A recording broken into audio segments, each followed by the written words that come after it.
Right. We are live. I see, and the chat is filling up. In case you are confused and wondering who I am, my name is Antonio Bryce. I am the creator of the comic book series brand. We have raised over $71,000 on Indiegogo. It is still live, and you can read the first 21 pages of that book. Link is in the description, but this isn't about me today. Today, I have probably my most requested guest over the last year.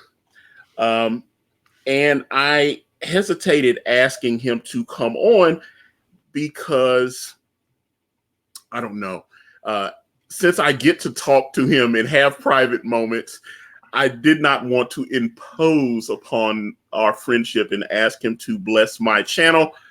But hey, it's our 1 year anniversary today. This is the anniversary of the day that I first spoke with Ethan Van Sciver 1 year ago today. And let's get into who Ethan Van Sciver is. You've seen this. Green Lantern, Rebirth, Crash, Rebirth, and possibly my favorite, Sinestro Corps War, and man, Cyberfrog, Blood Honey. Man, Ethan, welcome to my channel. How are you, my friend?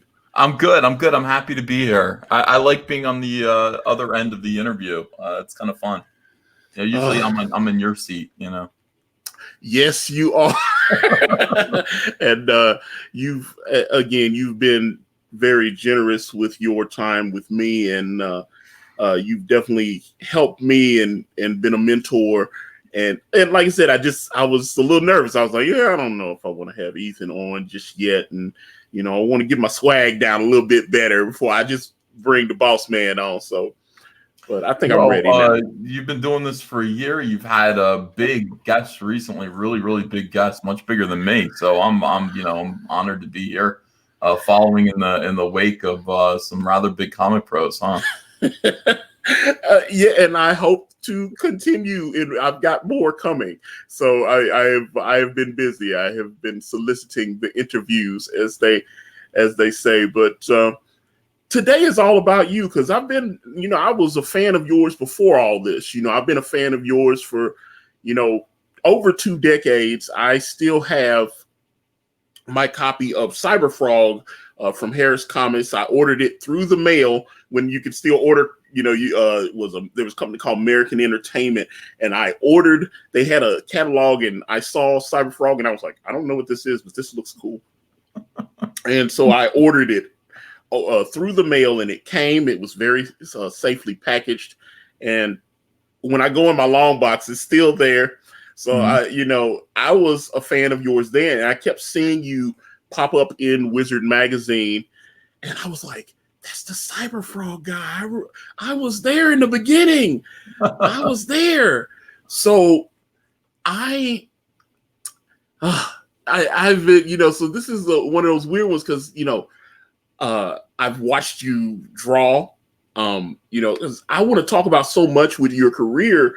Not only your career, but I feel like your YouTube career is its own separate entity, and it helped grow what you are now. So let's start at the beginning. Talk about baby Ethan. Talk about Ethan growing up with like 27 brothers and sisters and all that kind of stuff. That's true. Yeah. Born in Provo, Utah. Lived there the first 5 years of my life. Discovered comics, or superheroes, at least, from the Super Friends. Also, my dad took me to the movies to see Superman with Christopher Reeve, I think in 1978. And so I was probably 3 or 4 years old. And in a drive-in movie theater, I sat on top of the car eating Cracker Jacks and looking at Superman, and just thought, this guy's my hero.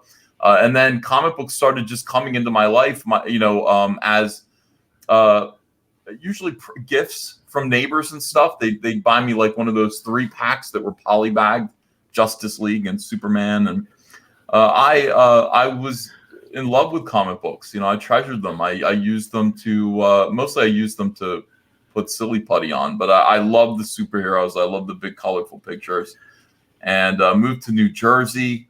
We were, eventually my parents gave me 8 brothers and sisters.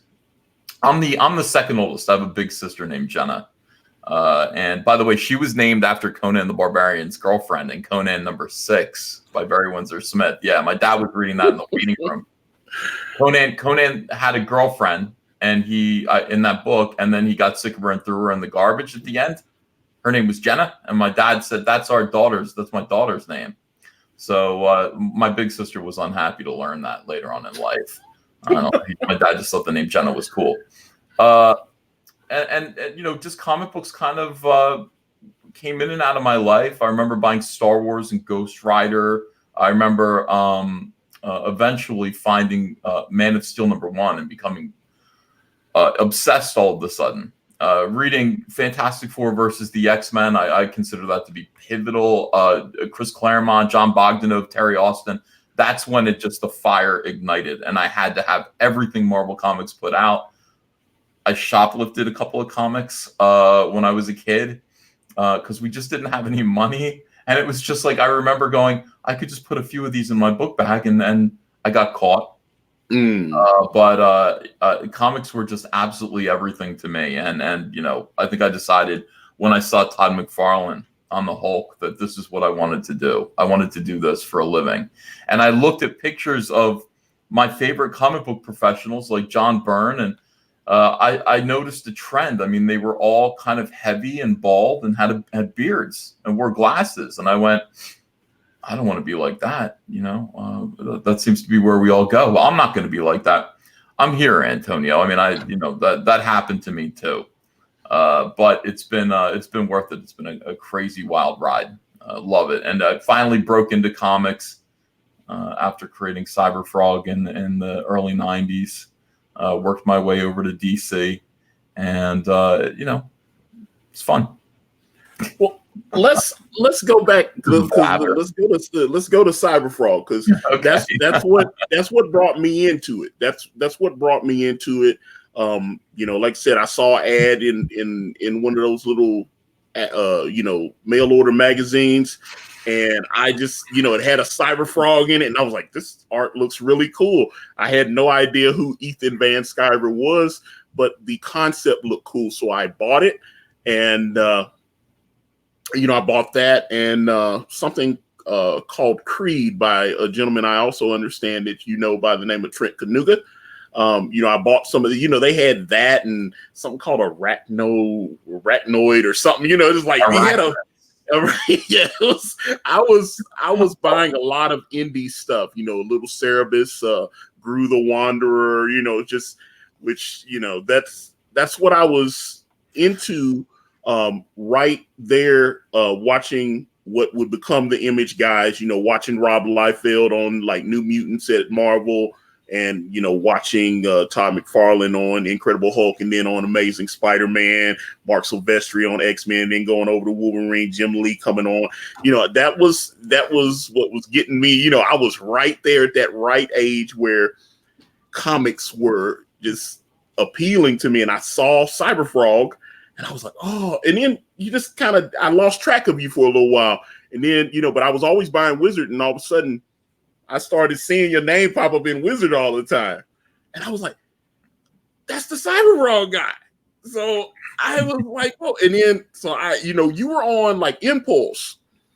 Yeah, I like what you were saying earlier when you were talking about Arachnus and Creed. I mean, there was a really cool thing happening. I think that the incredible strength and excitement generated by Image Comics at the time made room for all kinds of indies. I mean, the indie movement was just flourishing, and we were sub indie. I mean, like me and Trent Kanuga. There was a guy named Matt Martin who had a book called Snowman that was part of our little group, and then we had kind of friends who were doing the same thing that we were doing.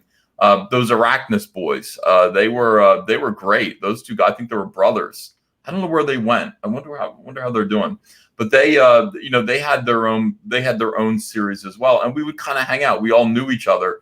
We were way beneath Image, we were way beneath Valiant, way beneath Topps, and all these other small press companies or independent companies. We were small press, and it was fun. We had just big ambitions to to get bigger, to grow. When I went to Harris Comics, I brought some of these guys along with me to do little bits of work here and there. Trent Kanuga was one of them. Trent Kanuga just kind of went on to video games, and he's a big player now over at Blizzard, I think. I think he's a Blizzard. He's got a YouTube channel, and I follow him on Twitter too. But yeah, he doesn't. The content is a little sporadic. It's and I later on, because like I said, I think your YouTube presence is a different thing, and I want to talk about it, but because everybody ain't built to do this. And but yeah, Trent, he's got a YouTube channel. He posts on it, but I wish he posted a little more. He makes good videos. He's got a lot of subscribers. He makes good videos about they're kind of they're not art instruction, they're philosophical about how to break in, I've looked at his content a little bit. When Cyberfrog started up again, he did a couple of videos about his working on Cyberfrog stuff with me. It was really cool. I love that guy. I think he's done really, really well. I think he does have a YouTube presence. You're right. Some people don't. Some people find this difficult. I think Trent's somebody who is very charismatic. He's funny, and his videos are kind of fun to watch. Trent Kanuga. What is his channel called? Is it just called Trent Kanuga? I think it comes up if you type his, because he put a video up. I watched a little bit about a week ago after I had appeared. I think him and Jason Brubaker had talked, and I interviewed Jason Brubaker, and he interviewed me, so I think they know each other or something like Jason Brubaker. So, which that was a fun interview to speak to Jason as well. But okay, so you're at DC, you're doing your jobs. Like I said, I definitely have seen the Impulse stuff. Who's your writer on Impulse? Because it definitely wasn't Mark Waid, right? No, Mark had moved on, and then when Mark left, he turned the book over to William Messner Loebs, who was writing it with Craig Rousseau, who was drawing it. And those guys did a big run. I think they did like 30 issues on Impulse, which is, again, that's a big chunk of issues. But the sales were kind of going down, and they were going to cancel the book. I mean, really, Mark Waid and Humberto Ramos were magic. They produced magic, and sometimes a book can't really outlive. Sometimes it's more about the creative team than it is about the character. I think that was the case with Impulse. It was this kind of thing that just caught hold because of Humberto's nice style and Mark Waid's sense of humor. He used to have one, and when Craig Rousseau and William Messner Loebs came on board, they had some of that, but it wasn't the same. So the book was going to get canceled, and they decided to give it one more shot with a new creative team. They brought on Todd DeZago, who had written World Without Grown-Ups, I think. Young Justice, World Without Grown-Ups, which I really loved. I thought it was great. And then me. I mean, I had been kind of auditioning to do Impulse. I think I had done one fill-in issue, and maybe another fill-in issue after that, and they just kind of gave the book to me. And then they said, in order to save this book, we're going to do something kind of drastic. We're going to give you guys, for the 50th issue of Impulse, we're going to give you Batman and the Joker as guest stars. So one of my first books at DC, then I had done, I did Impulse number 41, I did Impulse number 51, and then that was going to be a fill-in, and then backtracked to Impulse number 50 for some reason. I think it was just getting permission from the Bat Office. So I did 51 and then 50. And 50 was Batman and the Joker. And boy, was that fun. It was just an explosion of creativity of me just, working with Todd DeZago, very, very funny, trying to translate his jokes, adding to them. It's a visually great book. And I had Prentice Rollins inking me, which was his beautiful line work. It was good. It was a good time doing Impulse with Todd DeZago for a little while. But, ultimately, I'm not a quick artist, and I can't do a monthly. I don't know how many issues of Impulse I did, maybe 10 total, a lot of covers. And during that time, Geoff Johns had just got hired at DC. He was a very interesting guy. He was the assistant to God. Who's the director? Richard Donner. Richard Donner is Yeah. Richard Donner's assistant, and he was working on the movie Conspiracy Theory with Richard Donner. So he kind of had a little bit of gravitas, to come into DC Comics. Like, I know Richard Donner. I've worked on big movies. I think he was doing the DVD supplements to Goonies, at the time that I met him. And he was an impressive guy. And I, we kind of talked. He did a mini series called Day of Judgment that it wasn't that great, but they gave him his own book called Star and Stripe. And it was, taking an old Golden Age kind of character and then kind of making it modern. It was a big robot and then a young blonde girl.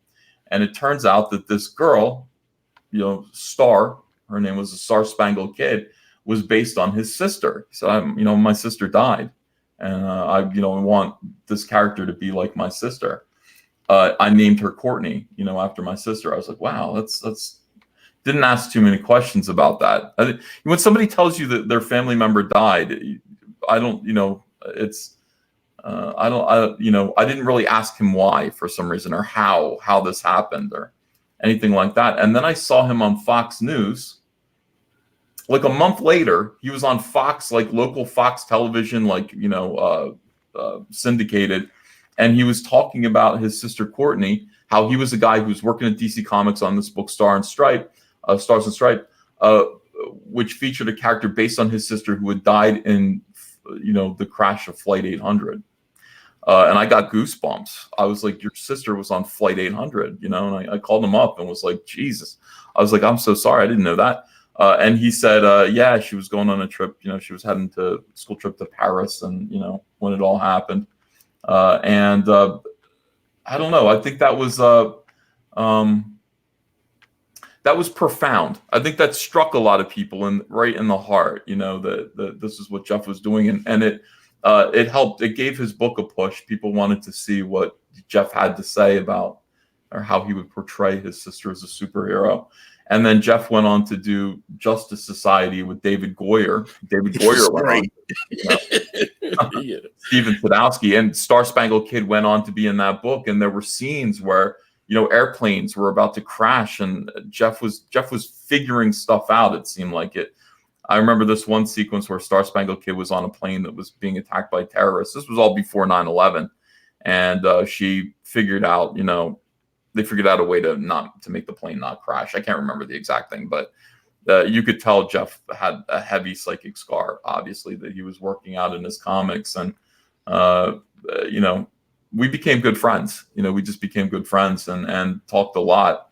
And, he said, do you want to do a Flash book with me? I said, yeah, I love the Flash, So that was Flash Iron Heights. That's when we started working together. That was the very first thing you two did together? I did a cover. Like he came over to write an issue of Impulse, like a guest script, and it had Star and Stripe in it. And the timing didn't work out, so I didn't get to draw that one, but I drew the cover. So the cover was, I guess, the first time Geoff and I kind of collaborated.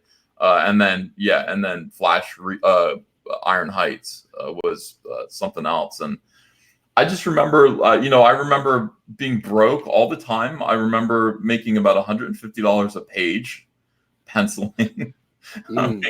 Newlywed, new child. Hunter was a baby. And I remember moving to upstate New York, renting a house in Woodstock that looked like a trailer. And it had like this murky, disgusting basement. And there was no room upstairs for me to work. So I was, like an old unfinished basement with cobwebs and everything. And I was down there. I had my desk and lights and everything. I hung black sheets up all around me. So, I wouldn't have to look at just, the old dustiness.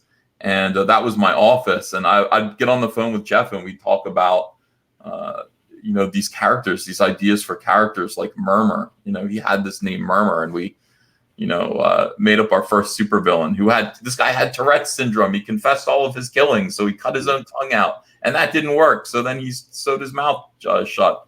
All this stuff. It was great. It was so fun. I mean, that book came out and it got, nobody bought it, but it was critically reviewed like pretty well. So Okay. So let me ask you. Okay, so in those terms, going back to the flashback portal, you said nobody bought it. How low are the sales when nobody bought it back then versus the 5,000 that a book can sustain on now?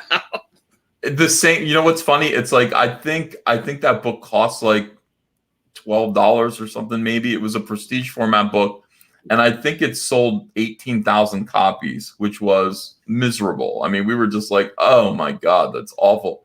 We were hoping to see royalties from it. We worked really hard on it. You know. It's certainly selling now, though. It's been reprinted a bunch of times, and now we're, and of course, it's like, yeah, eventually your work pays off. I mean, this is what I want to tell people. It's like, yeah, you're going to work, you're going to struggle. Comics is not something you really do have to pay your dues. You get in the muck, you work hard, you're broke, you suffer, you eat ramen noodles. You create and you do it out of love, and then eventually 20 years later it pays off. I don't know. I don't know if that's encouraging to people, but it seems to be true. You do it because you love it. First and foremost, you don't do it for the money. You do it because you have to do it.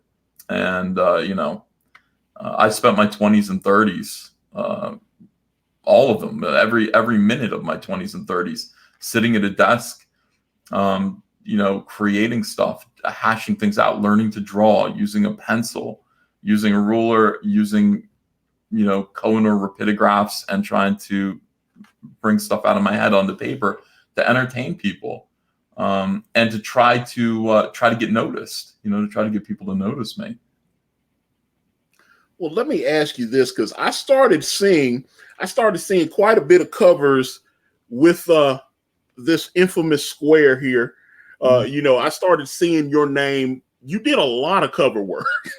I was like, I even remember I don't know if you were exclusive to DC, but I even remember you did like Ash or something with Quesada. No, there was, I don't know were you just like going back and forth between different companies at that? Because I know you obviously ended up at Marvel, working with Grant Morrison. You were the fill-in artist or on New X-Men?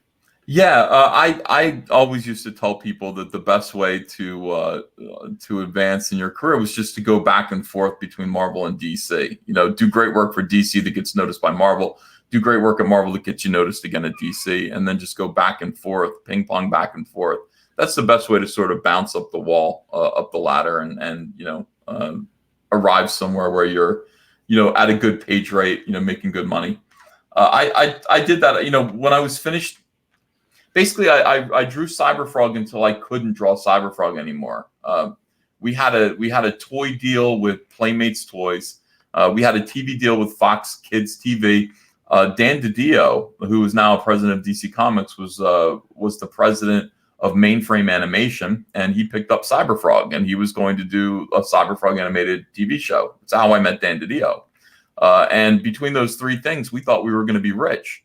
But those things fall apart. So Harris Comics was publishing Cyberfrog like at a loss. First issue sold $80,000. And at this point, it was down like 10,000, 8,000 copies sold. It's like by the time we got to Cyberfrog 0, which was I think it was like the last issue, the last real color issue that we published. So it wasn't doing that great, but we were hoping the TV show was going to make it all worth it. We're producing content just to get a TV show and a toy deal. We wanted this thing to be a kid's property. And what happened was, and I used to go out there, I would go out there and take meetings with Playmates Toys. I learned a lot about action figures from these guys. I asked them all kinds of questions, and learned a lot about what they've learned about selling toys, what works and what doesn't work. And one day, one of the guys that I was talking to called me up, and he just said, "I've been fired. Japan came in and canceled everything we're working on, including Cyberfrog. So he's like, I'm going to try to go work for Mattel, so like stay in touch." But I never heard from him again. And that was it. I mean, Harris Comics said, well, no, this is kind of catastrophic. We can try to keep Cyberfrog going. We still kind of believe in it, but we can't just keep pumping money into it. This is a magazine publisher that was doing comics on the side. And so they they said, look, you can do it monthly, but we're going to pay you $2,000 an issue. So that's $100 a page, pencils, inks, and scripts to do Cyberfrog, and I was like, okay, which was, by the way, that's like, I was making, I think, $6,000 an issue before. And I was quite comfortable as a single guy in Portland, Oregon at the time. So I did 2 issues, nearly got thrown out of my apartment. I could not do a monthly book. And even if I did, it wasn't enough to pay my bills and feed me. So I had to find I had to step off of this lily pad, reached out to DC Comics. And at the same time that I did that, with Impulse, Joe Quesada was a friend of mine. I mean, we were considered, New York boys, even though I had just relocated to Oregon for a little while. And so he said, look, I've got this thing called Marvel Knights that I'm doing. He's like, do you want to come over, work on, Marvel Comics with me? And I said, maybe. That's where the whole Lynx X32 kind of saga comes in. Ultimately, I chose to go to DC Comics, but still retain ties with Marvel. Joe Quesada's company, Event, had me working on an Ash one-shot that I never finished. Because I see images from that pop up online all the time. I was like, Ethan was on Ash, because I have Ash comics. I was buying a bunch. I was a big Quesada fanboy. So I was like, Ash, Jimmy Palmiotti, boom. And I thought these guys were going to. I was surprised they weren't at Image. That shocked me, because I was like, it seemed like all the hot talent like that were at Image. They didn't have very good writers. They go to Image. I guess they must have sensed that Image was kind of on the decline at the point that they started up Event. I that's the only thing I can think of. My history fails me there, but Event came out around 1995 or 96, something like that. They did Ash, and Image was kind of on the decline, I think, at that point, But yeah, I loved Ash. I loved everything that they were doing. I thought those guys were cool. They were rock stars. Wizard Magazine pumped up their profiles. We talk about Wizard Magazine being really important. It made those guys stars. And because, again, we all hung out in New York. They knew me from Harris Comics. Sure, they reached out to me to do, we all kind of tried to help each other, I think. So that book never got done. Joe Quesada and Jimmy Palmiotti wanted me to do a 48-page Ash one-shot, pencil it. That they were kind of in the, they would write it. They would give me like, they would give me like 10 pages of like script that was like half written and say, draw this and we'll get you more later. And I had no idea what the story was. I'm sitting here penciling this thing that I didn't really want to do. And it wasn't really what and the whole thing was, it was like bait, because they were like, once you finish this, you can come to Marvel Knights and do something cool at Marvel Knights. We also want you to create this kiddie property. And so I'm trying to get through 48 pages of Ash, and just, it's miserable. And that, ended up going to DC as well. So. Okay. Well, let's see. There's a few super chats. Let's see what's going on. Let's see. Legion of Myth said, let's break 3K subs. Fix this now. Yes, let's fix this now, because I'm very close. So if you haven't subscribed, please do that. Do me that honor. And let's see. Okay. And then General Devereaux, War Campaign, says, great stream. I'm loving this. Well, I'm very grateful that EVS blessed me with his appearance today. And King Achuris says, personal point of privilege. Good interviews trigger me. Where is the nearest safe space, comrade? That's don't get it. Well, we're going to talk about the triggering, because there's a lot of it. But before I get into all that, okay, so you're at Marvel. How did you end up on New X-Men with Grant Morrison? Because obviously that was a spicy story with the sex issue and all that. Yeah. So Jeff and I finished Flash Iron Heights. One project leads into the other. We had these pages that were getting shown around the office. Like, people were excited about Flash Iron Heights. So I faxed. It was the 90s, Was it the 90s? No, it was the early 2000s, but we still use fax machines. I faxed pages from Iron Heights over to the X-Men. No, maybe straight to Joe Quesada. I think it was straight to Joe Quesada. Joe Quesada showed them to the X-Men office, and they called me up. I got a call from the X-Men editors, and they said, "Look, how would you feel about coming over and doing fill-ins for Frank Whiteley on New X-Men?" Now, I was aware that Frank Whiteley, who I was a fan of, tremendous respect for Frank Whiteley and Grant Morrison, I was aware he was doing this X-Men book because I'd seen it in previews magazines. So it was already being solicited. And I saw this famous image of all the X-Men kind of in yellow, suits stacked up. And there was like a burning edifice at the top or something like that. I can't remember exactly what the context of that was, but it looked cool to me.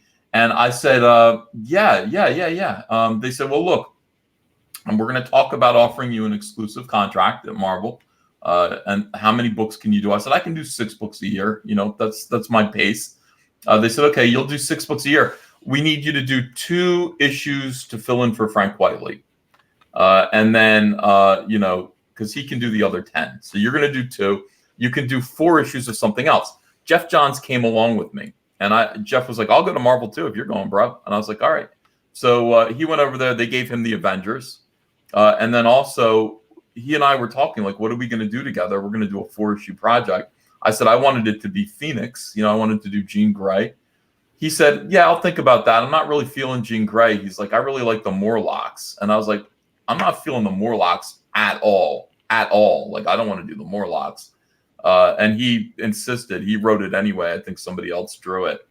But in the meantime, as I'm drawing my first issue of New X-Men, they're telling me they're throwing scripts at me like you wouldn't believe. I'm getting these beautiful Grant Morrison scripts. And they're like, if you can finish this on time, you can have this one and this one and this one. I'm like, what happened? I thought I was only supposed to do 2 a year. And they're like, can you do 4 a year? And I'm like, maybe. But then it became, can you do 8 a year? Because Frank can only do 4.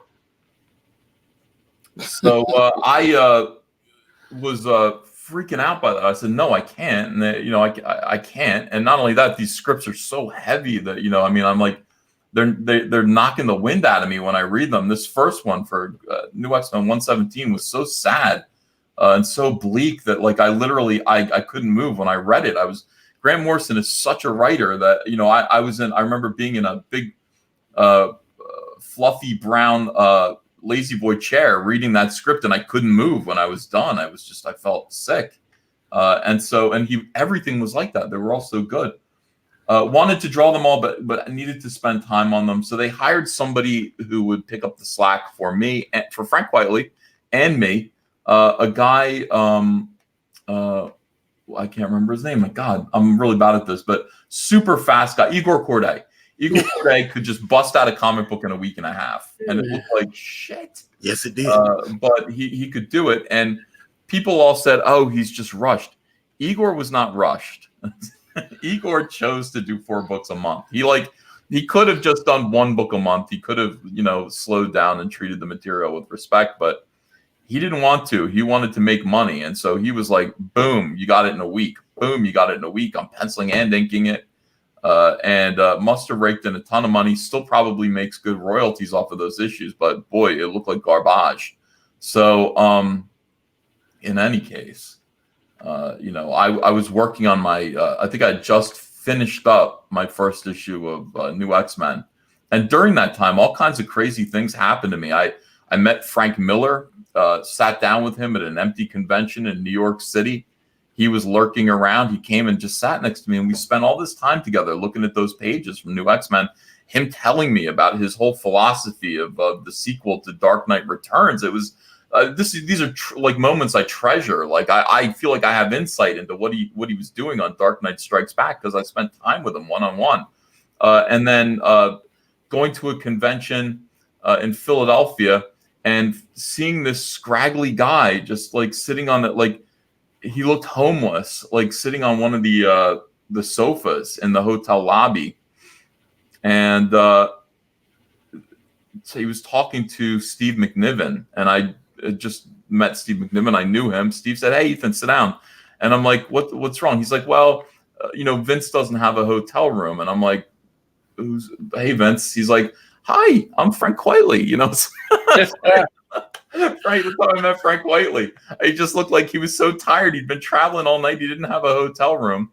His real name's Vince Deegan, and we became kind of pals. Disappointing. Yeah, Vince Frank Whiteley, quite frankly, it was his little nom de plume. But I mean, all like just unreal moments and kind of comics history that are in my experience, in my memory. But in any case, at some point, the whole time I was asking I hadn't met Grant Morrison. I didn't know what he thought of my work, and I was saying, hey, what does Grant think of my pages? Does is it okay? I mean, does he have criticism for me? I was hungry for criticism. I was hungry for review. I wanted to know what people thought. I wanted to improve, and the editors got back to me and said, "Oh no, he loves you. He loves you." He actually said, Ethan. He said, "I've seen a lot of fill-in artists before, and I hated them, but I really like this guy." And I said, "Well, that's good." Eventually, they said, "We need to talk. We want to take you out to lunch. Will you come down to New York and go out to lunch with us?" And this was at this time I was still living in New York, in New York State, in the house with the the curtains all, or the sheets hung up. Me and my wife and son, we had decided we were going to drive down to Virginia Beach and have a little vacation. And I never wanted to go to the Marvel office and hang out with those guys. That wasn't something that, when they asked me, invited me, I'd rebuff them. I'm not driving to New York City to do that. But they insisted, and so on the way to this vacation, we were going to drive down. We thought, well, we'll stop and I'll have this meeting. These guys took me out to a seafood restaurant above a bar, and I remember eating. They were excitedly telling me that they had Grant Morrison's plans for Scott Summers. They're like, "Scott Summers, we thought you were going to make him into a total dickhead," and Grant wrote. He's like, "You got to read what Grant wrote," and I was like, "Well, I don't care," but it was really weird how insistent they were that I read Grant's email about what they were going to do to Cyclops. Like, I couldn't have cared less. I was like, we're having a social, event here. They're like, "Are you really excited to be drawing X-Men?" I'm like, "Yeah, it's okay. It's all right." We go back to their office, and they, I'm getting my coats there. I'm trying to grab my jacket and everything. They literally put me down in the seat and they put me in front of the computer, and they go, they're typing over my shoulder, like, let me find this email about Scott Summers. So they put me in front of Grant Morrison's email, and it's like, "Yeah, I hear your concerns about Scott Summers, but there's an arc to what we're doing, and here's what I want to do. Here's where we're starting. Here's where I want to end up." Now on to Ethan Van Sciver. That's the next paragraph. And Grant Morrison's like, "Look, you tried to hit me with," I won't say their names, but two big artists beforehand were supposed to be the fill-in guy on New X-Men, and Grant rejected them both. "You offered me this guy. I told you no. You offered me this guy. I told you no. It's in my contract.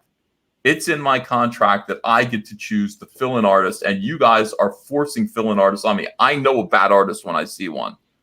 And, I was like, okay. I remember getting up and just being like a young artist. I mean, just still in my 20s, and just being like, "So I suck, and you guys were afraid to tell me. You put me in this position where, I'm, imposing myself on this legendary writer that,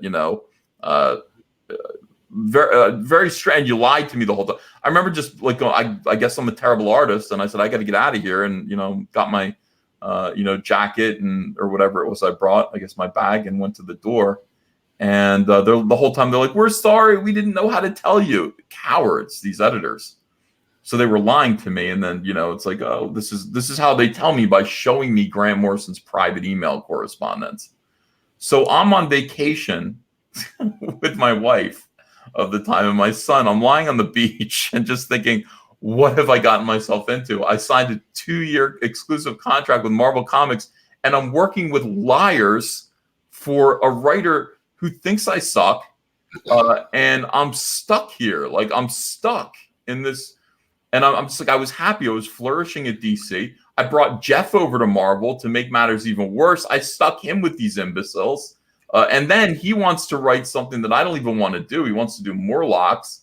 I'm never going to get to do my Jean Grey miniseries. Not only that, New X-Men was becoming a kind of a debacle. So I thought, what am I going to do? What am I going to do? And when I got home, I had Grant Morrison. Grant Morrison never wanted to talk to his artists, but if you had a problem or question, you could go to Grant Morrison's fiance, girlfriend, maybe wife, and write to her, and she would pass it along. And I had her email. So I just sat down and I was like, "This is for Grant." And I said, "Dear Grant, my name's Ethan Van Sciver, young artist in New Jersey. I'm from New Jersey. I'm so sorry. I'm terribly sorry. This is what happened to me. This is how I found myself working on your stories. I had no idea how you felt about any of this. I had no idea that I was not desired. I feel like I was tricked into this, and then they showed me your private messages, and I am mortified. And I don't want to get in the way of your story.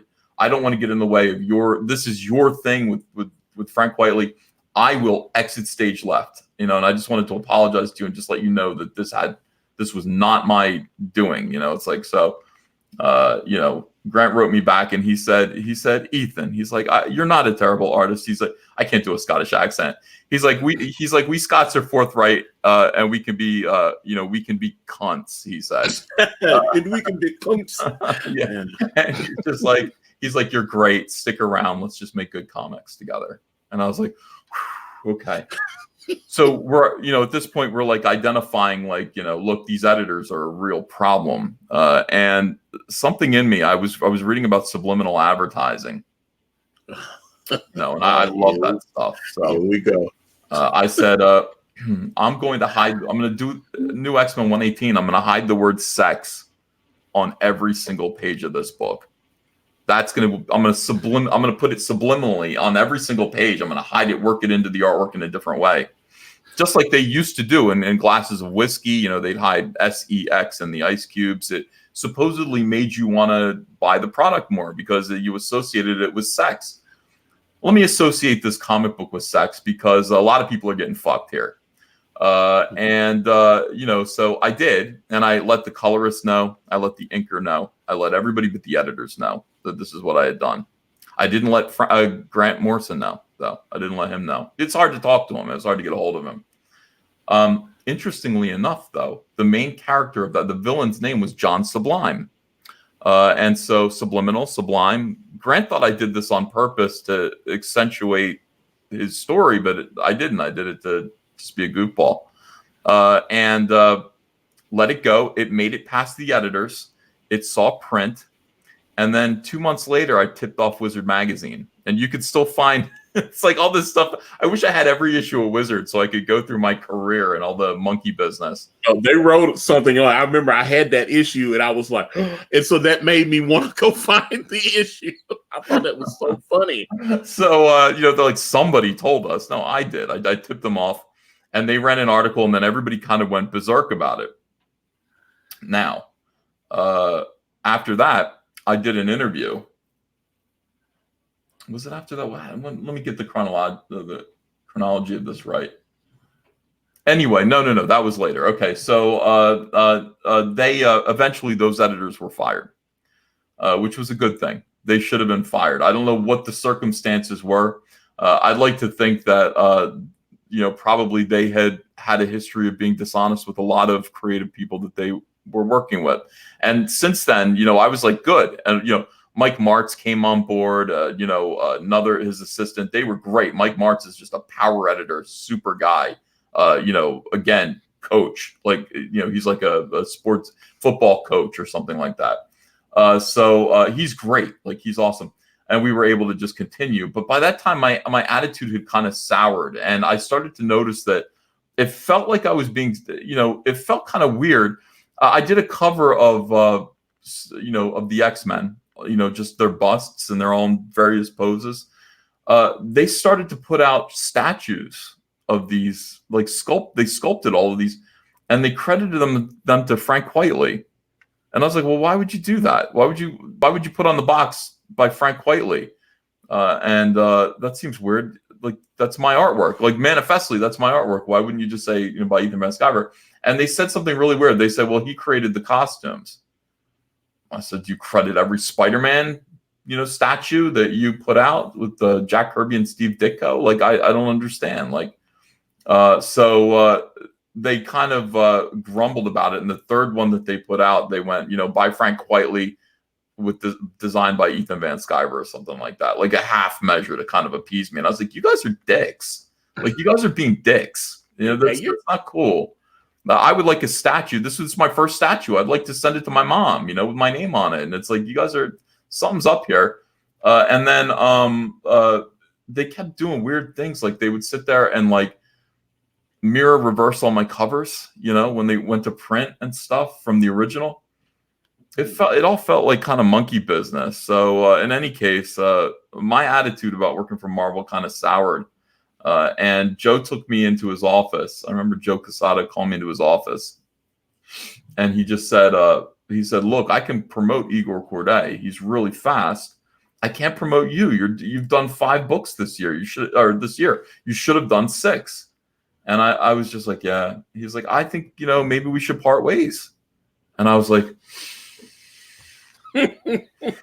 "You want it out?"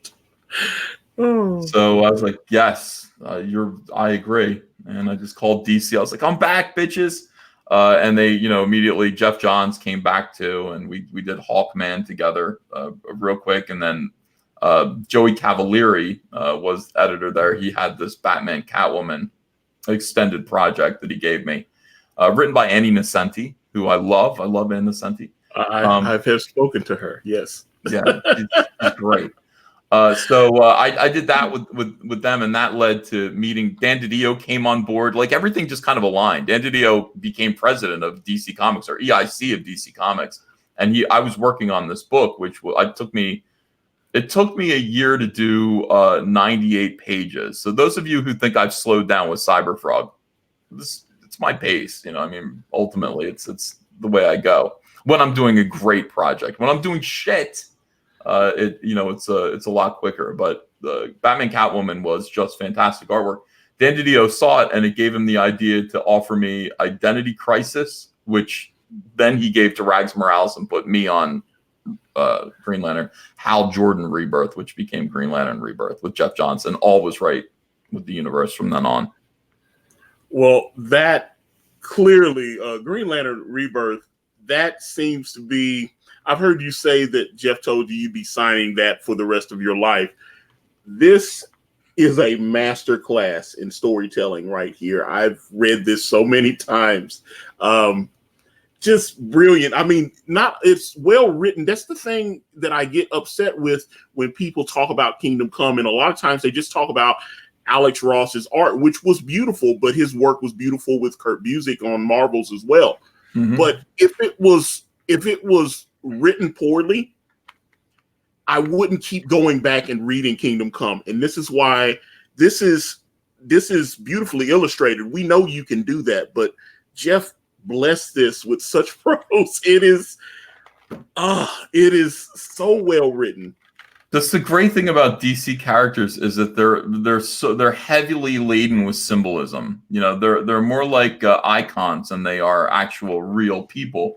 With Green Lantern, it's pretty easy to just kind of go, what are the themes of Green Lantern? No fear, willpower, so that just stubborn kind of insistence on, making something happen. And, fear with Sinestro. These are just icons. These words, these ideas, you can build entire mythologies on them. And so it works. What is Batman all about? What is Superman all about? What is Spider-Man all about? Spider-Man's close to a DC character. With great power comes great responsibility. But what's Doctor Strange all about? What's the Hulk all about? It kind of breaks down. But DC is so simple. It's just so simple in what these things mean. And Geoff ran with Green Lantern. I love that scene where Hal Jordan is just fighting an enormous infected Guardian Parallax monster. And it's telling him, give up, damn you. And he's just saying, I don't know how. I don't know how to give up. That's why he was given the ring. And that stuff is inspirational. I keep that right next to my heart. I don't know how to give up. I don't know how. I don't know how to stop. I don't know how to stop. Once I've chosen a cause, I don't know how to give up. I will get through this. And it's... Well, the thing that I like the most. Wait a minute. Did I lose EVS? Wait a minute. Okay, hold on. Just trying to see. Ethan, I know you make it weird. I'm here. Okay, yeah, you were like, I froze for a minute. yeah, you froze. I freaked out. I was like, oh no, did I lose him? And but no. The thing I loved about Green Lantern Rebirth, they had added these little white tufts to Hal Jordan's hair. I guess when they had to turn him evil, what was that? Zero? I can't remember the story. Was it 0 Hour or one of those stories? He turned evil, and because they had destroyed his city and he wanted the Guardians to bring it back, blah blah blah. But he had the white tufts, and you guys worked out. There was the scene where Hal's in the mirror and you're doing the thing about fear and everything, and I just thought that was so. That was Geoff. Yeah. Man, he explained everything. But when they did that originally they just gave Hal white stripes in his hair because they were just like, he's getting older. Like it had nothing to do with anything. Like they just thought it was going to be visually appealing, and it just wasn't. It made him look like an old man. Man. Geoff made it make sense. He just said, look, that was when Parallax officially took hold of Hal Jordan's heart. And he woke up, as you do. People say, "Oh, I had a really bad scare," and then their hair turns like white. It's like you've seen cases of that. That's what that was. Geoff was saying, and he's just so smart. He just went through all of it and explained it all away. It was great. It was great. He polished the turd right there. I'm just telling you, because that really, I loved Green Lantern. Ron Morris. Yeah, dude. Well, I was never a Kyle guy. I never liked Kyle Rayner. And I've had people try to tell me, yo, Kyle's cool, man. And I was like, Kyle doesn't do it for me, man. It was Hal. It was always Hal. Just like I was always a Barry guy. Even though I enjoyed Mark Waid writing Wally West, I was always a Barry Allen guy. Yeah, I like both. I liked Wally and Barry. I found myself in this corner of the universe where it's like, coincidentally, like every character I seem to have really worked on and clicked with, they're Republicans. I mean, it was well known in the DC office that it's like the Green Lantern Corps is mostly a Republican concept. Hal, Guy Gardner, John Stewart, and who else? Kilowog would be the other one, but they're all those three are Republicans, and Kyle Rayner's kind of the odd man out. Kyle Rayner's a Democrat. It's like he's a liberal. They believe in this kind of like real like police force kind of thing, and then Flash the same way. Barry Allen's Republican. That's why he and Hal are best friends, and so is Wally. Wally's just kind of this working man, kind of Detroit Republican. So all of these characters kind of I could relate to them. I understood them. I liked them. I really liked them. I had trouble with Kyle Rayner. I just thought of Kyle Rayner as a pretty boy. I drew him like a Calvin Klein model and just went, he is what he is. But loved everyone else. Absolutely loved everyone else. But yeah, even Geoff made me. I looked at Kyle different just from reading Geoff and your interpretation of it, and I was like, I always hated Kyle. I kind of like him now. I was like, so that in itself is a miracle, because I was just like, it's just like when we talk about Spider-Man, I have some friends that are like diehard Ben Reilly fans, and Ben Reilly made me stop reading Spider-Man for like about 13 years. Wow. That Clone Saga, that was done for me. I was like, oh God, this is so bad. What happened? And Spider-Man's a clone? What? And now they brought Ben back. Yeah, Ben's back, and they're like, oh, he's cool now. Written by Mark Waid. And I was like, okay, man, Ben, no. The late 90s. Yeah, and that's the thing. But you guys, I don't know. So you came up, you and Geoff, the emotional spectrum. I've said this, and people looked at me like I was crazy. I was like, I think Ethan Van Sciver is probably the most influential Green Lantern artist within the last 50 years. I would say like, what a Gil Kane or someone like that. But the emotional spectrum, they'll be doing that 100 years from now. It's something that will leave a permanent mark on the character. And how did you come up with that? Well, I don't know if they will or not. I'm not sure, but the emotional spectrum. And by the way, I didn't name it the emotional spectrum. Geoff did shorthand, and it just kind of caught on. And I'd always kind of poke him and be like, "It's not emotional. None of these things are emotions. They're motivations. Should be called the motivational spectrum. Willpower is not will is not an emotion. You don't feel will. It's a motivation. Fear is a motivation. These are reasons why you get things done. It's like how do you make your ring work? Well, you're motivating your ring to work. So, love is a reason to do something. Rage is a reason to do something. Avarice is a reason why you do something. Fear, motivational. So it should be the motivational spectrum. But I think by the time it started being called the emotional spectrum, I was kind of out and doing Flash stuff again. So I kind of lost control of it. But in any case, we were talking about Sinestro. Sinestro was a goofy character. He wasn't going to be in Green Lantern Rebirth. He was dead. And I remember telling Geoff, he's got to be in there. If you bring back Hal, you got to bring back Sinestro. It's like Luke Skywalker and Darth Vader, in a way. And so he said he agreed. And the first time I drew Sinestro was at the end of Green Lantern Rebirth #3, and he looks stupid. I hate that drawing I did of him. I just didn't understand. And in between issues 3 and 4, Geoff and I had a long conversation about him, and I just said, I think I get Sinestro now. I think I understand him, and I think the way he's been portrayed in the past was completely wrong. I think he's icy cold. I think he never smiles.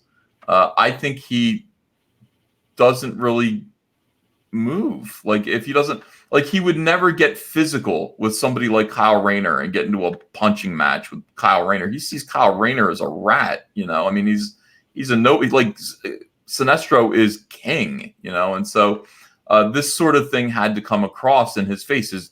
I just made him kind of dour. He was always kind of like frowning, sneering maybe, but just icy cold. And when he fought anyone except for Hal Jordan, he would just keep his, he would just stay with his arms crossed, and so that was it. But what Hal drove him nuts. So anyway, all of this led to more exploration into Sinestro, who he was, and what are these yellow rings, Geoff? Like Geoff knew everything about Green Lantern. I didn't know anything. How come Sinestro has a yellow ring? How many yellow rings are there? Are there other yellow rings? Are there other yellow lanterns out there? And Geoff said, I don't know. I said, well, we should do that. You would think that at this point, Sinestro's next phase would be to set up a counter army, a resistance to the Green Lantern Corps, and he would call them the Yellow Lanterns. And Geoff said, yeah. So that's when the Sinestro Corps one-shot came about, the Sinestro Corps War series. There he is. And by that time, I'd said Sinestro should be wearing yellow, not blue. I had to fight them on that, and eventually they relented, and so glad they did it. It really looked great. Made a lot of stuff make sense. And from there, it was just a logical kind of thing where, I think about like, I was kind of wondering like, well, are there blue lanterns? And I was like, well, that's embarrassing. Like, I'm afraid to ask Geoff that. And then one night I just kind of, because when I gave Geoff a bad idea, it felt embarrassing. So, I mean, it was like, it took a lot. Like it really had to sort of nag at my subconscious before I would actually share it with Geoff, because I didn't want Geoff to think I was an idiot, which I was. This was really bothering me. Like yellow, green, they're blue. They're right next to each other on the rainbow. There should be a whole spectrum of different colors. So I called him and brought that up. And Geoff, at the same time, was thinking about, the prophecy of Oa. Like what was in the book of Oa? What was the prophecy, the thing that was going to happen? Blackest Night, it would be called.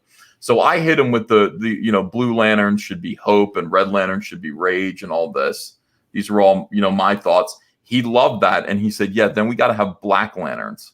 Black lanterns are going to be zombies. And I went, cool.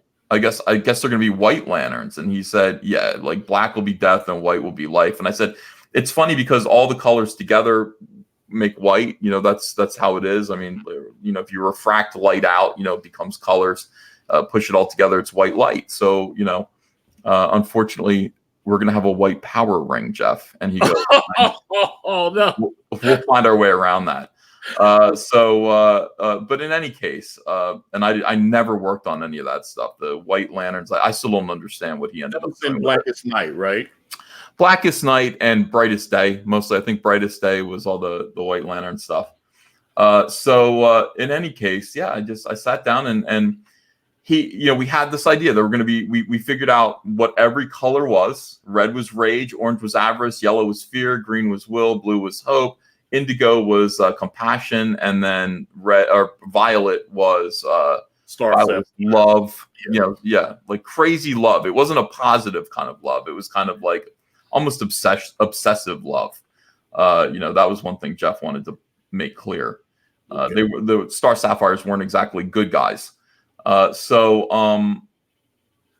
He just, in Green Lantern number 25, which was at the last issue of the Sinestro Corps, he just gave me a double page spread and said, now draw all this shit. He said, draw the War of Light, and I had been sitting there working on doodles of various characters, thinking through what each one of these lantern types would be like. But I had to draw all of the costumes, just create a slew of characters. Some of them had names, some of them didn't, but they were all original ideas on this 2-page spread with costumes, with everything. And, characters like Atrocitus were there. Saint Walker, the guy who was to become Saint Walker, was on there. All these characters were on there. In some cases, I had kind of names, ideas about them. In other cases, Geoff just said, okay, that guy's name is this, Indigo 1. That guy's name is Larfleeze. This guy's name is... So Geoff basically took from that and kind of built outwards from all the information on that 2-page spread. It was kind of a quick scattershot way of just creating a massive bit of mythology on just 2 pages that basically fed DC Comics for like 10 years after that. Yeah, because that book was not selling, brother. I'm telling you, that book was not selling. All of a sudden, it was like the hottest thing ever. And it was cool to see, Flash had been kind of teetering too. It's like you guys took characters that were kind of dead and you revitalized them. And I just, man, I already liked, it's like I had a Super Friends action figure. It was, I had a Flash one and I had a Green Lantern one, so I had Flash underoos when I was a kid. And I got them on my wall back there. I got the Superpowers Flash and Hal Jordan over there. You can't see that, but they're But they're okay, so close to me. Here's, I got a super chat from Cute Nerd. Said, EVS, I got the Green Lantern Rebirth for a kid I know, and you helped get him back into comics. Thank you for that, Antonio. Dig shirt, do. That is available in my store, by the way. And let me see, there was one more. Thanks, Cute Nerd. And Antonio, EVS, thanks for this. Another great interview. Antonio, keep up the good work. To be blunt, this is something CG has been missing lately.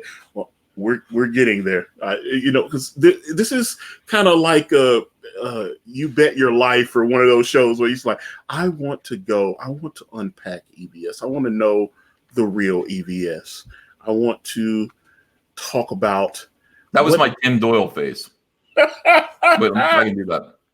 But okay, I've noticed since we mentioned Sinestro Corps, they've gone back. It seems, now maybe I'm misreading this, but it seems like now that they've put Sinestro back in that shitty cotton blue thingy, they've decided to undo all the good works that you did while you were there.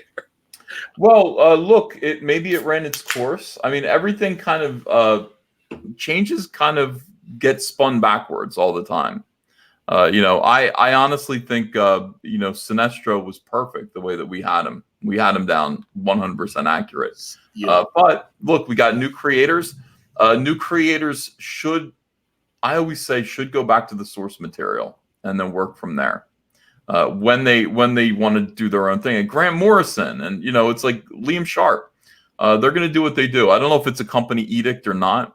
I don't think anything. To be good, though. I will say that. Yeah. I mean, of course, the whole time that we were doing this, like I used to get questions like, if Geoff had to go, who would? Grant Morrison, of course, would do the best Green Lantern. So I'm happy to see him doing it. I think, I don't take any of that personally. I don't care. DC still sends me checks. They can do whatever they want. And honestly, there was a feeling towards the end of Geoff Johns' run, and even on into Robert Venditti's run on Hal Jordan and the Green Lantern Corps that I also worked on, that this shit had run its course. Let's move on. Let's reset and refresh everything. All of these colored Lantern Corps, maybe we don't need them. I disagree, but that was a feeling, and certainly try new things all the time. Right. So you guys brought Barry Allen back. Mm-hmm. How did this? I mean, obviously you were hugely successful. I started seeing you everywhere. You were on posters. And I was just like, oh, Ethan, and I kept going. That's the Cyberfrog guy. I remember the Cyberfrog guy. Now, at this time, though, you still did not have the rights to Cyberfrog back, right? Is that Harris? I did. No, I did. I got the rights to Cyberfrog back in 2003, but okay. What was I going to do with them? People said, are you ever going to bring Cyberfrog back? I'm like, I work for DC. I don't really know how I would do that. I would love to. And I would always tell people, eventually I will. I remember saying that. I remember saying, eventually I'll do more Cyberfrog.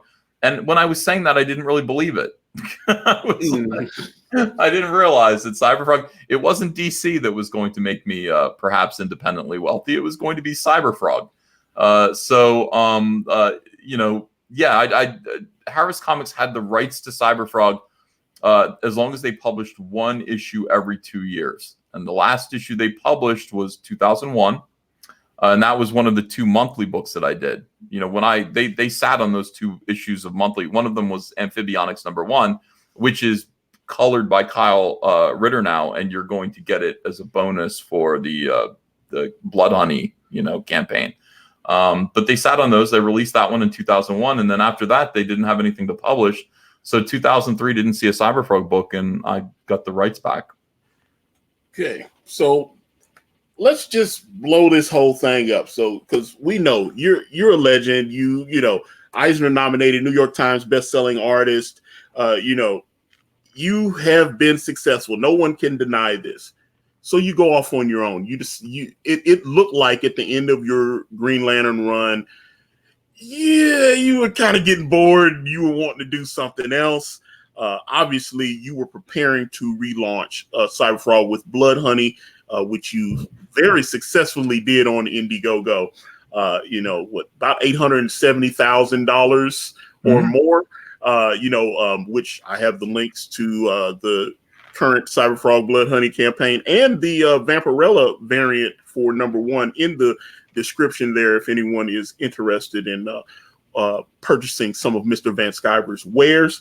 But I remember when you were going back and forth with Richard, who's going to go first, and then obviously Richard went first with Jawbreakers Lost Souls. It was obviously successful out the gate. Yeah.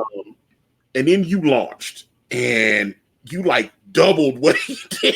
You did 90 grand in a day. It was crazy. Oh yeah. 90. I remember that. I remember going to first of all, Andrew and I just watching those numbers go. When we were nervous, we thought maybe we'd make $20,000. We were hoping. We're that's what we need to do this. And $90,000 on the first day. We went to Chicky and Pete's and I got drunk. I just was ordering beers and I was doing live streams thank you. Oh my God, this is great. I can't believe it. $90,000 on a comic book. It was fun. I mean, this is just an idea I had. I remember I felt the noose tightening at DC Comics. I could feel everyone turning against me after the Trump election. You did perfect, because I was about to ask you, because November 2016, It was an election and somehow it destroyed the comic book industry. It was the weirdest thing. Everyone knew I was a Republican, but people would say, but you're a good Republican or whatever it was. And Gail Simone likes you and all this stuff. So I hated the Obama years. I really despised the Obama years. And Spider-Man. Yeah, I know. I hated that too. I was just I really didn't like him. And the whole time I was just thinking, oh my God. Here's what people have to understand. All through the Obama years, people were telling Republicans that we were done. We would no longer ever be able to get somebody elected again. And, you know, just because of demographics, all of these other reasons, they were really demoralizing. And, you know, they would say, well, you know, you're obsolete. You can't, it was just awful. And just start to believe that stuff. So, and I certainly believed it all the way leading up to this election. I was slow to get on the Trump train, but, you know, around September, I did. And I remember driving my son to school, to Ohio, to Cleveland, Ohio, to look at his new auto tech school, dropping him off there, driving home and listening to the radio right at the time when Trump's Grab Him by the Pussy tape came out, and being like, oh, that's it. That's sunk it. They were right. We're never going to get anyone elected. So when Trump did get elected, after it wasn't just, you know, yay, we won. I think people were just like so glad that, you know, we weren't doomed as a nation to far leftism. And I was one of those. I really believed that we were. And this was incredibly inspiring and hopeful for me. And I celebrated. I rejoiced over this. Now, people from DC Comics reached out to me and said, stop it. They said, stop celebrating. Stop, you know, stop. What did they say? I can't remember, but you know, I don't remember anyone saying that to anyone when Obama won twice. I don't remember that being advice from DC Comics. If anything, I remember everyone who worked for DC Comics celebrating. I remember Marvel Comics doing a Spider-Man cover. And I realized that, you know, Republicans are a frightened minority in comics for a reason. Because, yeah, you're not allowed to, you cannot celebrate, you cannot express your views safely as a Republican in comics. You can't. You need to be quiet. People told me that all the time, and I refused to be quiet. And the reason I refused to be quiet was because I knew how good I was. I knew that my work and the efforts that I, you know, put forward I could cash any check I wrote. You know, in other words, like, I can talk this shit because what are you going to do? I just gave you, you know, Flash Rebirth, Sinestro Corps, Blackest Night, Green Lantern Rebirth, endless parade of enormous successes, money-making successes for DC. So I'm going to feel free to be myself. And if you can't, you know, deal with that, that's kind of your tough luck. So I celebrated. At that point, people within the comic book industry decided that was enough of me. You know, that was enough of you. That's enough of you. You're going away, and we know how to do that. And they set out to utterly destroy me. They chased me around and started rumors about me. They called me a Nazi. They found jokes that I'd made about Nazis. Never made any like Holocaust or disgusting jokes, but jokes about Hitler and things like that. You know, calling my sketchbook, my first sketchbook, naming it My Struggle, which was kind of an ironic joke because it had Sinestro on the front cover, who was a Hitlerian, you know, supervillain. Yes, they've used this against you quite a bit. They've used yeah. And then, you know, because the sketchbook itself contained my artwork all the way from like my origins all the way to now, it literally was my struggle. And then the other part of the joke was, these people are calling me a Nazi. They were calling Republicans Nazis in the comic book industry. So this was up at them. And then the next one, of course, was another political pamphlet called Manifesto, but people forget that. And they started pulling all this stuff out and really trying to convince people that I was a dangerous sociopath, you know, Nazi Trump supporter, which is true about the Trump supporter part, who had no place. Hate has no place in comics. And set about to really destroy me. And DC Comics didn't listen. But what I didn't understand, and what some people who were working against me did understand, that DC Comics was in real financial trouble, and they were negotiating a deal with AT&T. Now, this is what we understand now is going on. DC Comics is about to close its doors because AT&T sees no value in them. But DC Comics was basically trying to get Brian Michael Bendis to come over to suggest to them that, look, we're easy to deal with, and what we do is we hire great storytellers that make content for you guys to turn into streaming and all these other things that you want to do. And here, you've got all this news. DC's voice about Brian Michael Bendis, is coming. Bendis is coming, and then over here you've got SJWs. DC hires Nazis. DC's got a white supremacist working for them. DC told me, hey, shut down your social media and disappear. And I complained many times to HR. I said, I don't know what to do about this. These people are persistent. They're lying about me. I'm not sure what to do. Tell me what I should do. Disappear. That's what you should do. And we'll see if it stops. Okay. I said, I can't, man. These people are calling me a Nazi. I can't disappear. You want me to shut my YouTube channel down? I have 20,000 subscribers who I talk to, and they know who I am. And I can't.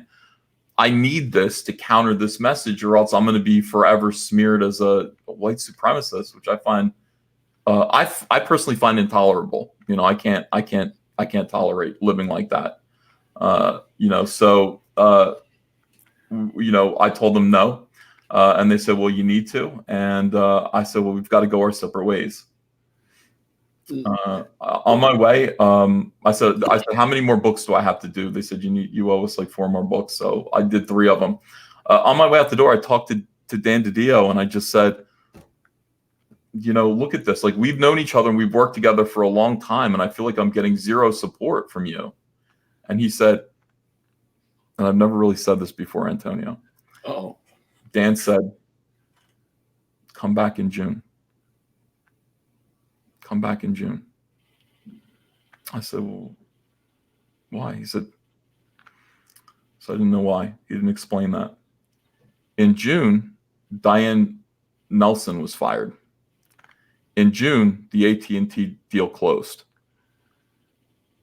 See? So, like, I didn't realize what that meant. Okay? I didn't understand what any of that meant, and wouldn't understand until later. But by that point, by June, obviously I was never going to come back, because Cyberfrog had raised, $500,000 at that point, and I was like, that's if I signed another exclusive contract with DC Comics, like, this is 5 years worth of income, essentially, of hard work. There's no way, I'm gonna go back to being pushed around, and I want to be able to speak my mind. And let people know I want to be able to promote my own work, create my own narrative, talk to my own fans. These are things that DC actually discourages. Yeah, that's where we are now. And Zach and I kind of talked about this whole thing. Like, boy, we can really use our platforms to market our own work. And I don't know why everybody's not doing this. I don't understand. But that's something that's where I want to lead, because first of all, let me read this super chat from Geoff Grace. He says, look out for Indie Comics Underground, a free fanzine for indie and crowdfunded comics coming in September. You guys inspired me to do this. And I also saw that RT Bear is in the chat, and let me see, he was saying that EBS always said there were more of us than there were of them. And I see Sweetcast is in the chat as well. Let me see. But man, this thing is people love you, Ethan. But some people do. Now here my beloved subscribers and followers. Thank you. I appreciate it. Well, that's the thing. So 2017, I started seeing that you, who I'd already been following, you had a YouTube channel. Now your channel, as your name says on the screen there, Comic Artist Pro Secrets. I have been linking to this channel on my channel for a year now, because you changed my life. So I'm not going to pretend that I am biased. People ask me, I love this man. This man.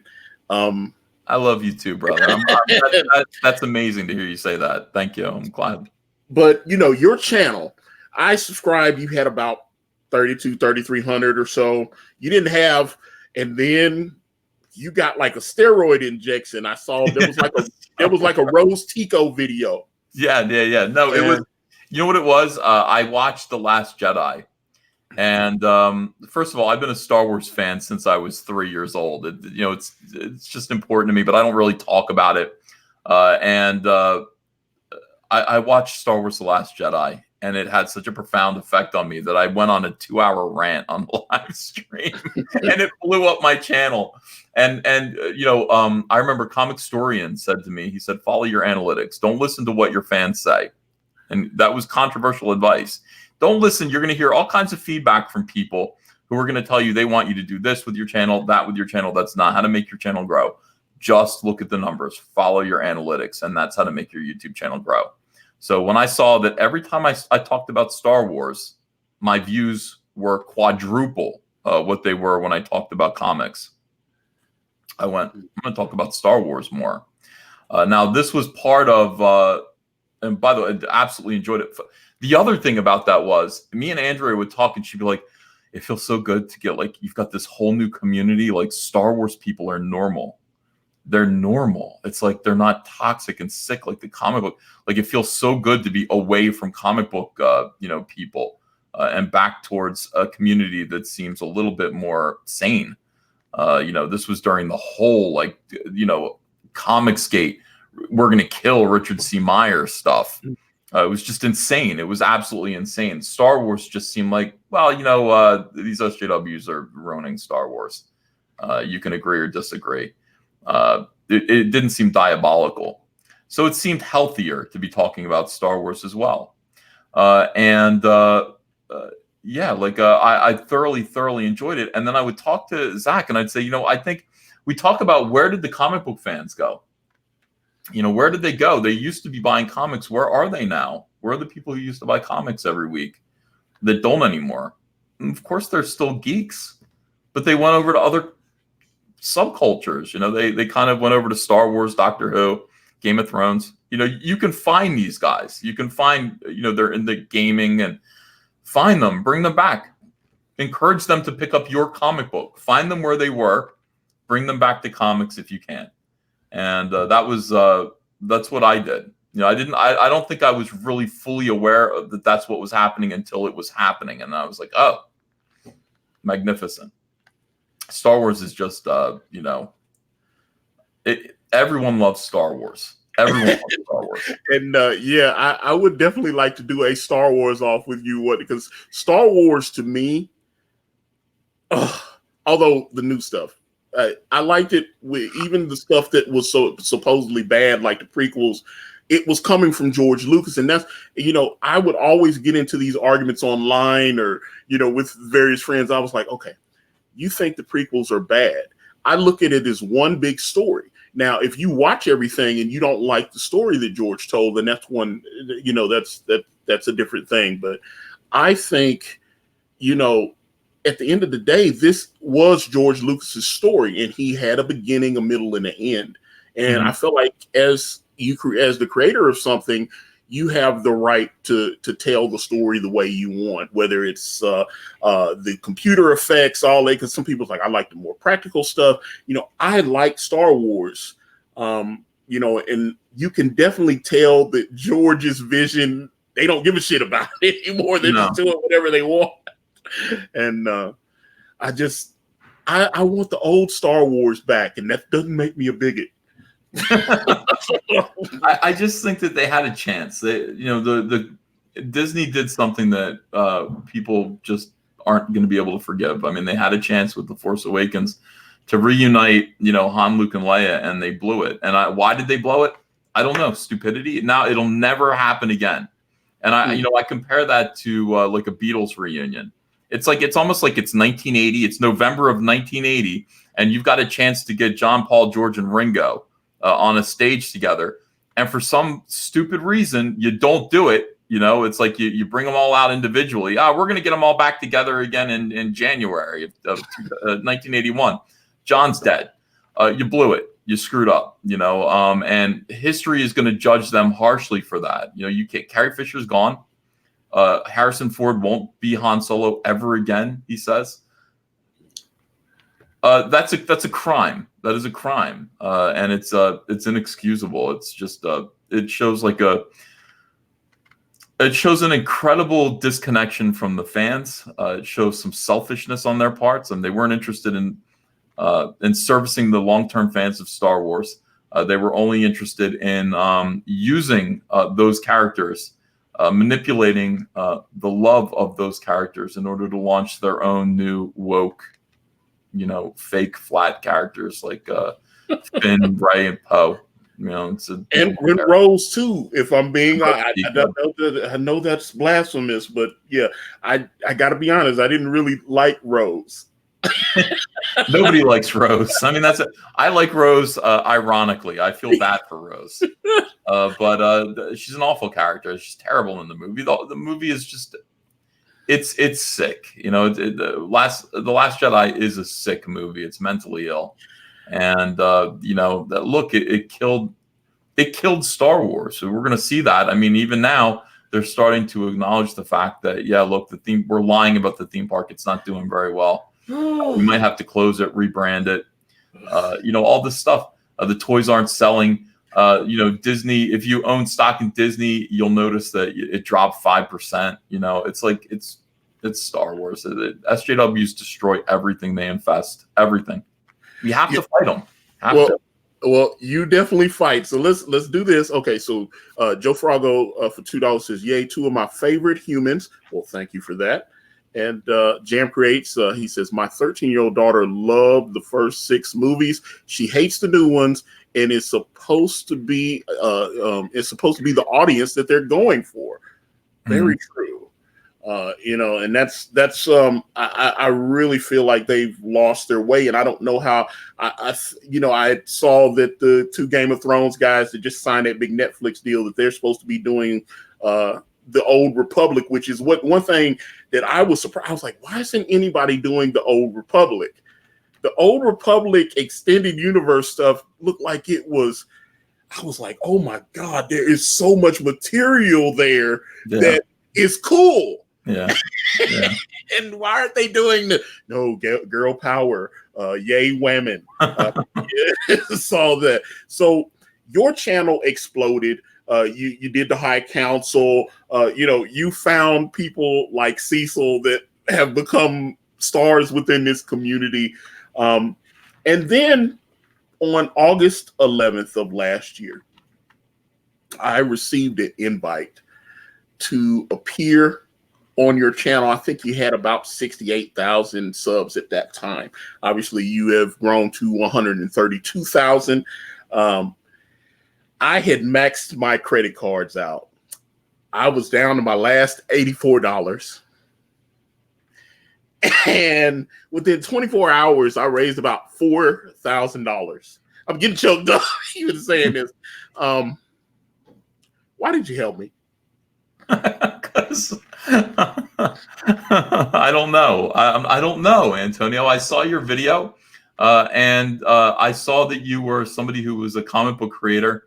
I'll just click on a video. I'll just find somebody, and something tells me that I need to kind of give you a little attention.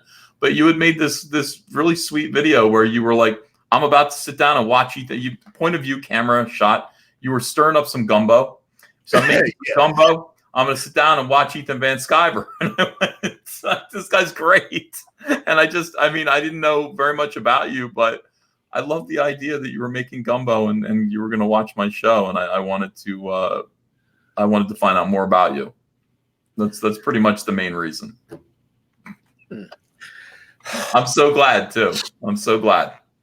It's weird. It's stuff like that. Andrea and I, we kind of just, I think all during the time that I was at DC, I was feeling like an atheist. I think I even said a few times, like, I'm an atheist, when people would make fun of me for, clearly believing in God, it's like believing in something divine. And I was fighting all of that and was hard-headed and stubborn. And, something about the collapse of my career at DC Comics drove me to my knees. And, talking to, I don't want to this isn't Mike S. Miller's channel.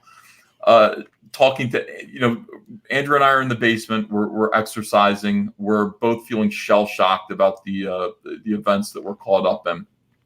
And I'm thinking as I'm lifting weights, I'm going, I wish I could pray. I wish I could pray.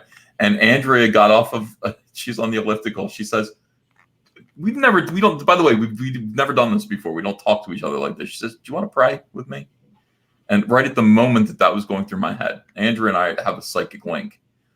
And we went up and prayed, and we were just told everything was going to be okay. And I realized that, God is definitely watching out for me. God is watching out for my family, and I'm here for a reason. It's like that's an important thing. I have to remember that. Like there's a purpose to what I'm doing. And if that purpose was only to help you, Antonio, then that's enough. That's enough. Like maybe that was all it was, just to help you out. So, I do what I do every day. I know you do too. And I'm glad. I'm happy to see who you've become. Your channel's blossomed as well.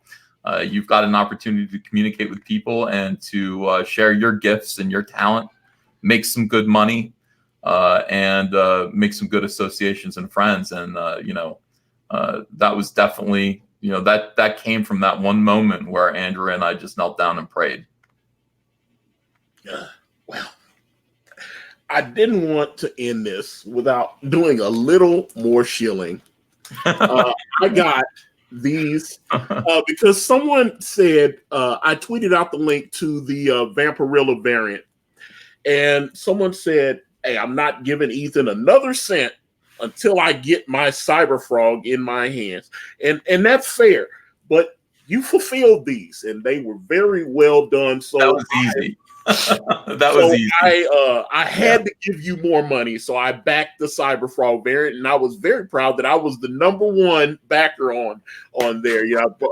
So I was very happy when I did that. So you fulfilled these, and they came very quickly. Last question: where are we at on the Cyberfrog process? Because I know you're at the printers. Yeah. Well, I've shown you the book. Have you seen the book, or should I show you what I've got? I mean, you've shown things, but yes, please, for the sake. Let's go through this for your show. All right. So here's the situation. We've got this is the book. This is the proof copy. On my elbow, I got tennis elbow right here. This one spot. When I put down, this is why I wear the elbow pads. It hurts. It's really painful. Macho man. Bam. Macho. Yeah, I wouldn't be able to do that right now. If I wanted to give somebody the people's elbow, I wouldn't be able to, and that's a problem. But this is Cyberfrog, the proof copy, and this is I've got about 250 of these run off right now. These were made to basically, the approval process. Like, does this look good? And I said it looks a little dark. But in any case, this is the guts of the book. It's finished. These are the chromium covers that were sent my way. This is tough. I don't know why. I don't fully understand why this is particularly hard to do, but it is. Nobody has done a chromium book in a long time. Very true. And getting people to produce this again as though it was 1995 was a little bit of a magic act. Now, the problem is this is being printed somewhere, and this is being printed somewhere else. Okay, so this has to get done in such a way that this can go inside here and attach and everything be okay. This has to get shipped to this other printer. Then they have to figure out how to attach them. Now, this here has 2 staples in it. That is not enough. If you go through this and you're too rough with this book, it will fall apart. That's one thing I noticed about this proof copy. So I went back and said, we need another staple and glue. And then attaching it to this. Now, I'm told I have a date of August 15th that all of these will be printed. The meat will be printed. All of these covers will be printed. They will be sent together, and they will be printed, or they will be put together. They will be sent to me, and I'm going to sign them. Why this has taken so long, Antonio, I don't know. I really don't know. I don't fully understand it. The book has been done since May, completed and ready to go. It is just that this has been a long, drawn-out process, and boy, I would really, really hate for these books to come back and not be sturdy and not live up to the weight. They're paid for. I know you've got weirdos like Scott Kurtz. Like, he's trying to raise money to pay for everything. No. I took all of the money for fulfillment and wrote that check a long time ago. These books are ready to be shipped. It's paid for. Everything's paid for. You don't have a pie habit. You don't have a pie habit that you're trying. I do, but it it's and the printing is all paid for. I wrote a huge check that's in excess of what the final amount is going to be. Everything's paid for. It's just a matter of perfection being achieved. I don't know. I'm not sure. So August 15th, I'm going to have to update everyone and let them know that these are all printed and sent out. At the same time, while we're doing this, it's like I'm also, because I wrote a larger check than I needed to, I'm going to be printing up a few thousand black and white copies. I'll run another auction, or not auction. I'll run another Indiegogo to sell those. To get this up to $1 million, and we'll be able to do this all at once. Right. I'm being texted here. All right, I'll answer that in a second. But we'll be able to do this all at once, and I would love Cyberfrog to be a 7-figure campaign. So that's going to require doing another variant cover of some sort, but not until these are in people's hands. And people are asking, "Where's Rainbow Brute? When are we going to do Rainbow Brute? When are we going to do the trading cards? All the other auctions?" Not until this is done. It's as simple as that. Now, I was convinced that I should probably do another Vampirella variant cover because people need something to support. I mean, fans need a campaign to rally behind. You should always be selling something, Ethan. So that's what I've done. Vampirella #1 was such a smash hit book. #1 sold 130,000 copies. I did a cover for it, another Cyberfrog Vampirella cover, and that is my current Indiegogo campaign. Description there. You link to it, yeah. But nothing else. We're not going to do anything else until these start appearing in people's hands. The minute you see your first Twitter friend holding up a copy of Cyberfrog Blood Honey, that's the day Rainbow Brute will go live. All right. So we're about to get out of here, but the super chats start coming in. Okay, so got a £1 tip from Peephole Circus with no comment, and let's see here. Let's see, Peephole Circus also another £2. What about the future of Comicsgate, Cyberfrog, Rainbow Brute, and Fearsome? Okay. Oh well, I mean, I'm doing. The future of Comicsgate for me is all caps comics, and again, I'm really happy. James Dean Anderson made me this logo. I love this logo so much. Yes. That is my brand. There are T-shirts available now. This is just where I'm going to go. I mean, we always knew that. Comicsgate as a movement was, should land somewhere. It should end up somewhere. Comicsgate was a movement that criticized the mainstream. And that's important, but what can we build from it? And everyone has chosen to build something of their own. I mean, there's, Indy Cron, Mitch Breitweiser and his friends are building their own company. Your boy Zach is definitely building his own comic book company. Absolutely. And I am too. I've built my own imprint called All Caps Comics and plan on learning how to do this completely by myself and publishing Fearsome, Rainbow Brute, Cyberfrog, hiring people. But it's I still have this in my heart that I need to keep fighting SJWs. That's what Comicsgate means to me. It just means pushing back against these cultural vampires and doing what I can to point out what the destruction that they cause and will continue to cause in other mediums. But also everything that I do needs to be special. It just needs to be special in some way. And this to me is a special book. It looks great. I don't think there's another comic book that looks as good as this right now on the stands. Right. So Anthony Scout for $5 says, "Now I'm in tears. Count the pages, Ethan." And, I actually would do that for you if you want. And King Arturus says, "EVS, any more parodies besides Rainbow Brute planned?" Yeah. We're gonna do a bunch. Like and this is something that I want to do with other creators. I want to do toxically masculine fairy tales for toxically masculine men. And I have a great idea with Kanan on that. Okay, great. And basically we'll just take like classic stories that are meant for girls or whatever, and then or anything that's meant for girls, and we'll spin it around and make it for men. Obviously Bro White is going to be the first one. Bro White and the I don't know what we call them yet. The 7 Little Hoes or something like that. Maybe I need to write that one then. Okay. And like people, all the extraneous stuff that isn't big enough for its own comic, short stories. Gem and the Holograms will be Jim and the Homophobes. All of the fairy tales, Disney fairy tales will be spun out into parody versions that, will disgust feminists, and that's basically what we want to do with that. Right. So let me see. I've got Zayd Comics. He says, I'm recovering from a motorcycle accident while watching. Keep it up. Both of you guys all inspired me to make my comic Magic Cop on Indiegogo on the 19th, which will feature a cover from my dear friend Elliot Fernandez. He told me so. Magic Cop will have a cover from Elliot Fernandez, and I know Elliot is also going to do a cover for the follow-up to this comic book I'm working on called Brand, which will be the sequel called Way of the Gun, which will have 6 covers. But guys, we're going to wrap this one up. Ethan, this has been an honor to talk to you. Any parting words of inspiration, Human Sunbeam? Wow. No, I just want to tell everybody